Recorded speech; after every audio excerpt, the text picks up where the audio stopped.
because we're here today because of him. Wegen ihm sind wir heute überhaupt hier. Und wegen meiner Großmutter, die um ihr Leben kämpfte. Das ist unser Gefühl im Moment. So that's how we feel, actually.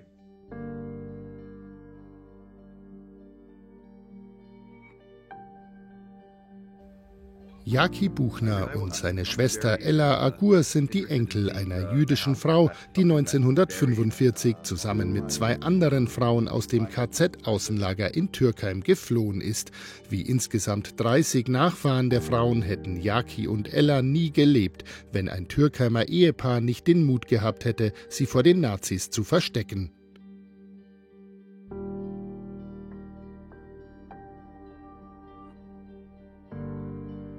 Die Nazis hatten Jaki Buchners und Ella Agurs Großmutter Maria Balsam in das KZ-Außenlager Türkheim deportiert.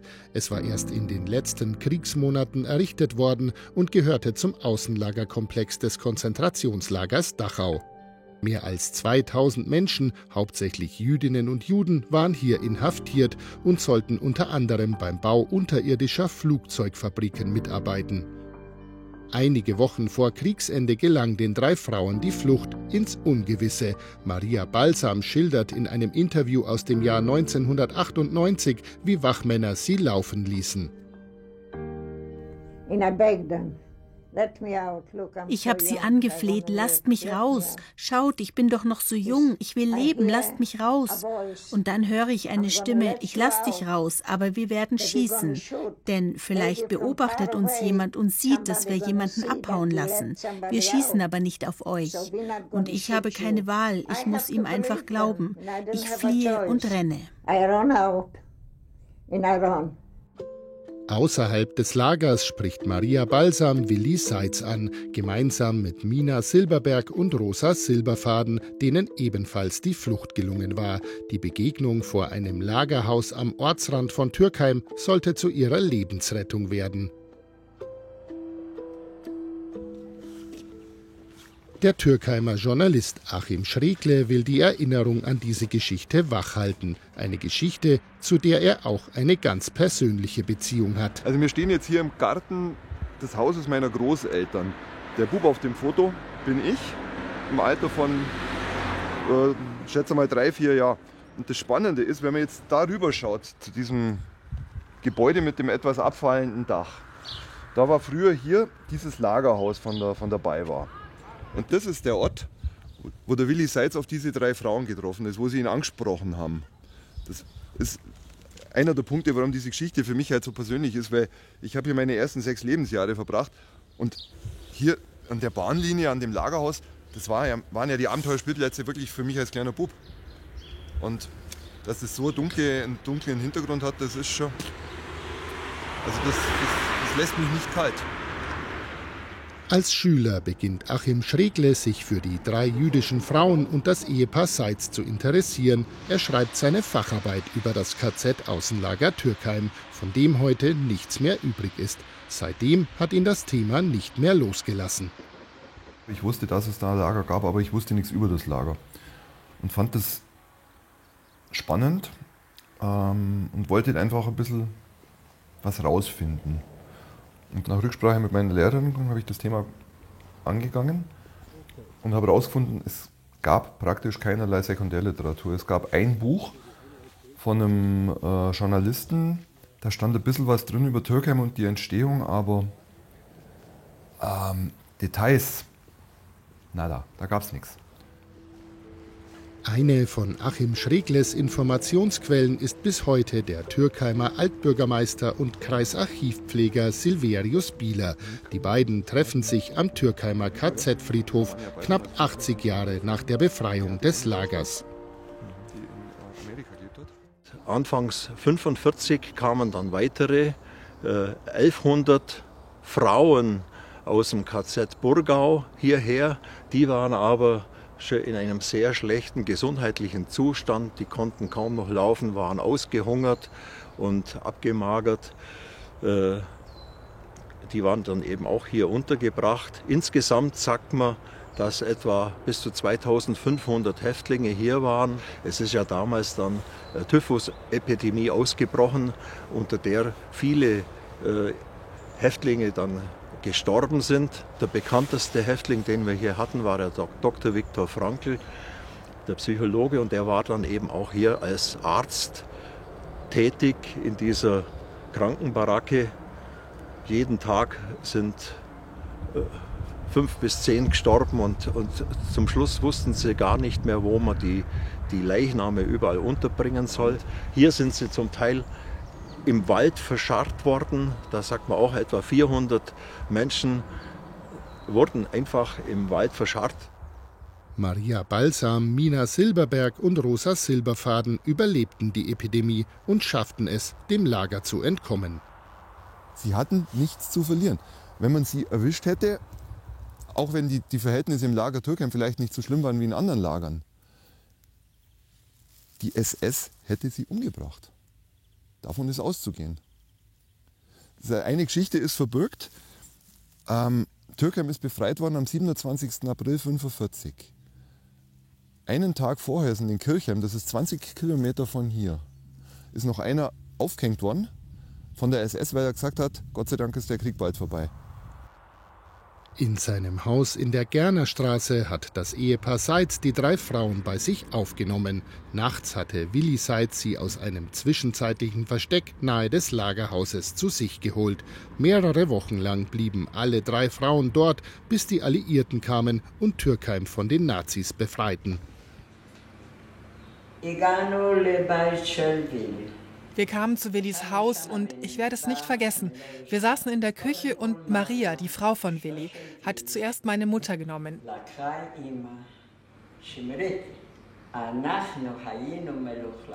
Wir waren ja so schmutzig, das kann man sich nicht vorstellen.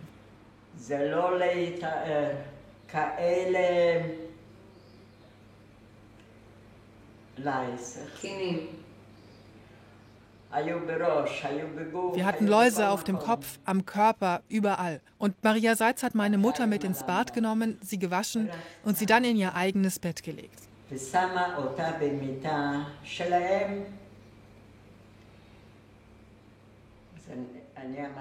Und ich habe sie gefragt, ein bisschen ängstlich, ob wir uns wohl auch waschen dürfen.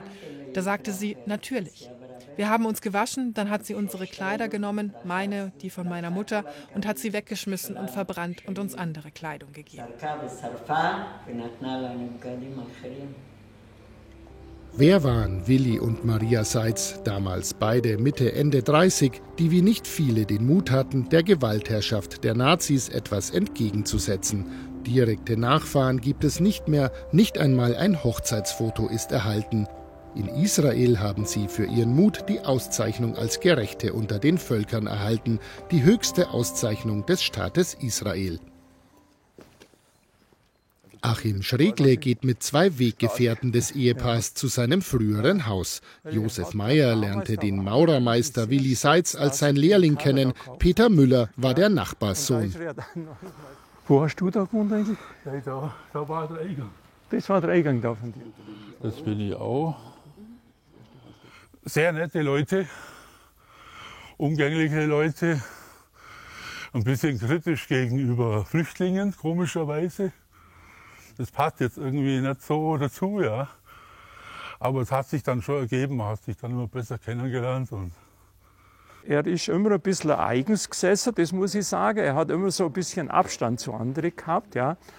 Und hat eigentlich auch wenig so Gefühle gezeigt. So menschliche Gefühle hat er nicht gezeigt. Und darum bin ich jetzt eigentlich auch im Nachhinein, muss ich immer sagen, dass er dann doch so viel Menschlichkeit wiederum jetzt gegenüber den jüdischen Frauen gezeigt hat. Das hätte man jetzt damals nicht vermutet bei ihm, muss ich jetzt echt aussagen. Also das ist aber, dadurch ist jetzt meine Achtung eigentlich ganz schön gestiegen, muss ich sagen, dass er sich einfach sich einfach im Kampf gegen diese Diskriminierung von den Nazis da eingesetzt hat. Ja. Trotzdem haben sie sich selbst in Lebensgefahr gebracht, um anderen das Leben zu retten. Die Menschen, die ohne das mutige Handeln des Ehepaars Seitz nicht auf der Welt wären, leben heute in Israel. Über alte Briefe und Kontakte nach Israel hat Achim Schregle die 2 Enkel von Maria Balsam gefunden. Jaki Buchner und Ella Agur wohnen in einem Vorort von Tel Aviv. Heute verabreden sie sich zu einem Videocall.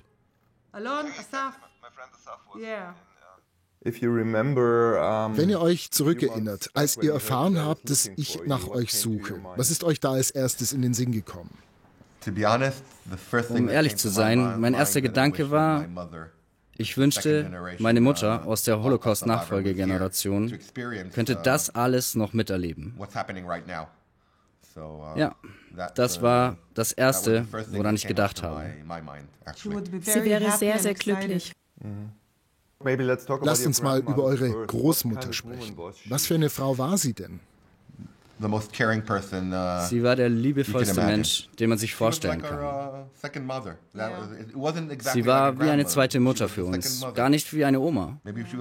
Vielleicht war sie auch einfach so froh, dass sie Enkel hatte. Das hat ihr viel bedeutet. Wir wussten, dass sie uns liebt und dass sie alles für uns geben würde. Was hat sie euch über ihr Leben vor dem Krieg erzählt? Sie hat nicht viel darüber gesprochen und das Interview im Jahr 1998 half uns, etwas darüber zu erfahren. Als wir aufwuchsen, hat sie überhaupt nicht über ihre Erlebnisse während des Holocaust gesprochen. Bis zu dem Interview habe ich gar nicht gewusst, dass sie noch einen Sohn gehabt hatte. Großmutter hatte einen Sohn, der im KZ ermordet wurde. Sie hat nie darüber gesprochen. Es ist ihr zu schwer gefallen. Und sie hat sich auch immer geweigert, nach Deutschland zu reisen. Das war völlig ausgeschlossen. Jaki Buchner und Ella Agur wollen bald nach Deutschland kommen, wenn Willi und Maria Seitz zum 80. Jahrestag der KZ-Befreiung in Türkheim ein Denkmal gesetzt wird. Der Türkheimer Steinmetz Gerhard Schröder fertigt den Gedenkstein aus schwarzem Granit. Er und Journalist Achim Schregle kennen sich schon lang. Achim war mal unser Nachbar. Unten, wo die gewohnt haben in Türkheim, war das eigentlich der Nachbar. Und der Achim, der hat, wo er studiert hat, in Mindelheim, bei den Maristen, hat er bei mir ausgeholfen. Achim Schregle hat den Text für den Gedenkstein entworfen. Den Stein sponsert Gerhard Schröder, Jahrgang 1938. Und das bedeutet mir schon viel, weil das alles, was da abgelaufen ist, das war eine schlimme Zeit. Das war so schlimm. Hier im Türkheimer Schlosspark soll der Gedenkstein ab dem 27. April, dem 80. Jahrestag der Befreiung des Konzentrationslagers Türkheim, stehen. Auch die Enkel wollen zu seiner Enthüllung aus Israel anreisen. Also ich denke, das ist nicht nur für mich, sondern für ganz Türkheim einfach ein tolles Zeichen, diesen weiten Weg auf sich zu nehmen, auch die Kosten, die damit verbunden sind. Und ein klares Signal an hoffentlich viele, dass wir sagen, es wird geschätzt und es wird auch von unserer Seite, von mir wird es sehr hoch geschätzt und eingeschätzt, dass sie tatsächlich persönlich vorbeikommen. Für Jaki Buchner und Ella Agur erfüllt sich damit eine lang gehegte Erwartung.